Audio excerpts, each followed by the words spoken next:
सर्वांनी समोर लक्ष द्या बरं। हे बघा, आज आपण भौमितिक खेळ खेळणार आहोत, जरा डोकं चालवा या अंतर्गत। आपल्याला जे वेगवेगळे आकार असतात, उदाहरणार्थ स्क्वेअर असेल, ट्रायंगल आहे, सर्कल आहे, रेक्टँगल आहे, क्यूब आहे की नाही, पेंटागॉन आहे, असे वेगवेगळे जे काही शेप आहेत त्या शेपचा आपल्याला उपयोग करून वेगवेगळे खेळ खेळता येतात। तर आज आपण आता या ठिकाणी असा खेळ खेळणार आहोत। बघा, तुम्हाला यामध्ये तुमचं स्वतःचं डोकं चालवून कोणत्या प्रकारे तुम्ही ही आकृती पूर्ण करता। बघा, प्रश्न असा आहे, प्रश्न बघा काय आहे, नीट वाचा सर्वांनी। चौरसात त्रिकोण आणि त्रिकोणात वर्तुळ टाकायचं आपल्याला, अशा प्रकारे ही आकृती तयार झाली पाहिजे। मग आपण यासाठी तुम्ही काय करायचे, एक 5 मिनिटं या सर्व आकृत्यांचं निरीक्षण करा। हा प्रश्न एकदा काळजीपूर्वक वाचा, तुम्हाला एक 5 मिनिटं वेळ, आणि त्यानंतर तुम्ही या ठिकाणी येऊन या आकृत्या काढायच्या आहेत। चला तर, कोण काढतं बरं ही आकृती, कोण हा प्रश्न सोडवतो? तू सोडवते का? बरं चल, तिथून ये ना, साहित्य घे, खडू घे, त्यानंतर खडू घे चांगला, तुला कोणता घ्यायचा आहे? चला आता बघा, सर्वांनी समृद्धीकडे लक्ष द्या। समृद्धी कशा प्रकारे हा क्वेश्चन सोडवते बघा, आपण तिच्याकडे लक्ष द्यायचे। ह्या 3 आकृत्या तिला एकत्र करण्यासाठी आपण सांगितलेल्या आहेत, ती कशा प्रकारे त्या 3 आकृत्या एकत्र करते बघा।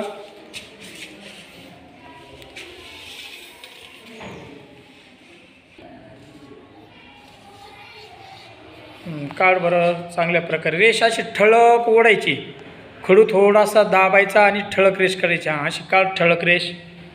अशा प्रकारे तू चौरसाला सुरुवात केलेली आहे।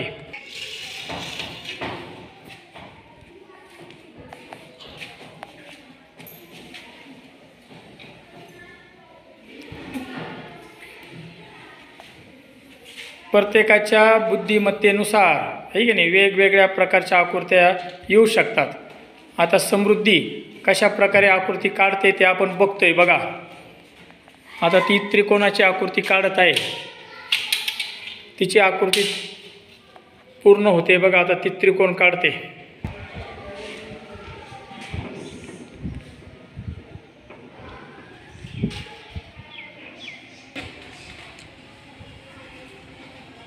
पुसू नको, बरोबर होता ना, गोल आलता ना। गोल काढण्यासाठी आपण कंपास किंवा याचा जरी उपयोग केला, पांगडीचा, तरी चालतो आहे की नाही। अशा प्रकारे तिनं आता काय केलेलं आहे, गोल काढलेला आहे। आपण जर या आकृतीकडे बघितलं तर आपल्याला जी संकल्पना होती, चौरसामध्ये त्रिकोण आणि त्रिकोणाच्या आतमध्ये वर्तुळ, तर तिनं खूप छान प्रयत्न केलेला आहे आणि आकृती काढण्याचा प्रयत्न केलेला आहे। तिची जवळपास 80% ही आकृती बरोबर आहे, परंतु 100% आकृती तिची बरोबर आलेली नाही। तिला संकल्पना कळलेली की चौरसामध्ये बघा, चौरसाच्या आतमध्ये त्रिकोण आणि त्रिकोणाच्या आतमध्ये वर्तुळ, परंतु आपण जर या आकृत्यांकडे लक्ष दिलं तर या आकृत्यांकडे लक्ष दिल्यानंतर तुमच्या लक्षात आलं पाहिजे की आकृती ही जी आहे आपण डोकं चालून चांगली बनवतोय, तर हिच्यामध्ये काय बदल अपेक्षित आहे किंवा आकृती कशी यायला पाहिजे। अजून कोणी काढते का आकृती? अजून कोणी काढतं का? चल तू। प्रत्येकाला आकृती काढायची, आपल्याला प्रत्येकाला संधी देणार आहे।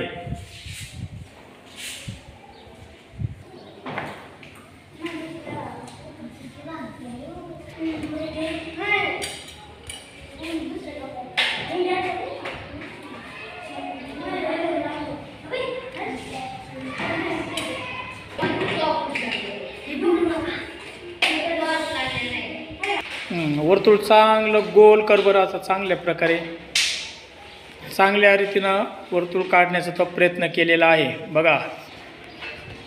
अशा प्रकारे या विद्यार्थिनीने चौरसामध्ये त्रिकोण आणि त्रिकोणात वर्तुळ टाकलेलं आहे, पण ही आकृतीसुद्धा आपण जर बघितली तर बरोबर जरी असली तरीसुद्धा अजूनही या आकृतीमध्ये चांगली येण्यासाठी आपल्याला आणखी सुधारणा तिनं करायला हवी होती.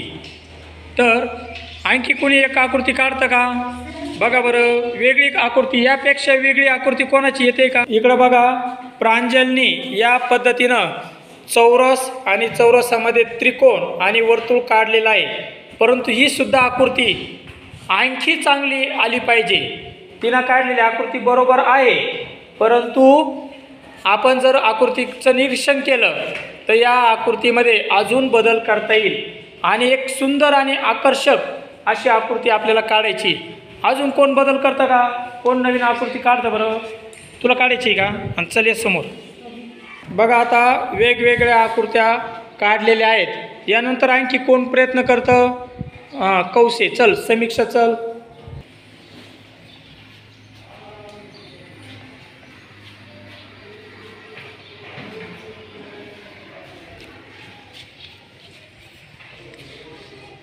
चौरस पूर्ण करून घ्या. चौरस पूर्ण करा बरं. आता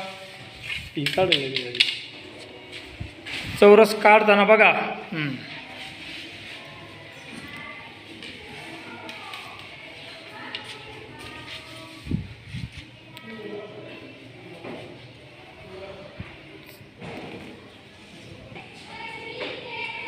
आता त्रिकोण काढ. बघा, आता हिनं थोडासा वेगळ्या पद्धतीने त्रिकोणाला सुरुवात केलेली आहे. एक रेषा जोडली तिनं, आता दुसरी रेषा तिनं जोडलेली आहे. दुसरी रेषा जोडण्याचा तिचा प्रयत्न चालू आहे.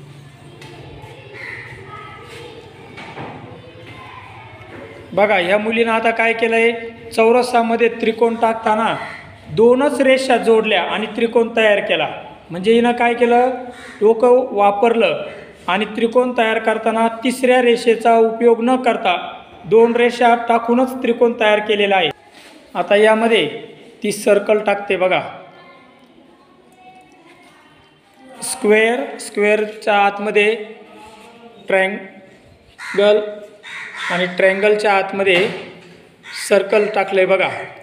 अशा प्रकारे या आकृतीमध्ये आपण जर बघितलं, स्क्वेअर, ट्रायंगल आणि सर्कल या तीन आकृत्या आता एकत्र झालेल्या आहे. म्हणजे अशा प्रकारे आपण या प्रश्नाचं उत्तर तुमच्या मदतीनं सोडवलेलं आहे. अशा प्रकारे तुमच्या लक्षात येईल की ही जी क्वेश्चन आहे, हा प्रश्न विद्यार्थ्यांनी चांगल्या प्रकारे सोडवलेला आहे.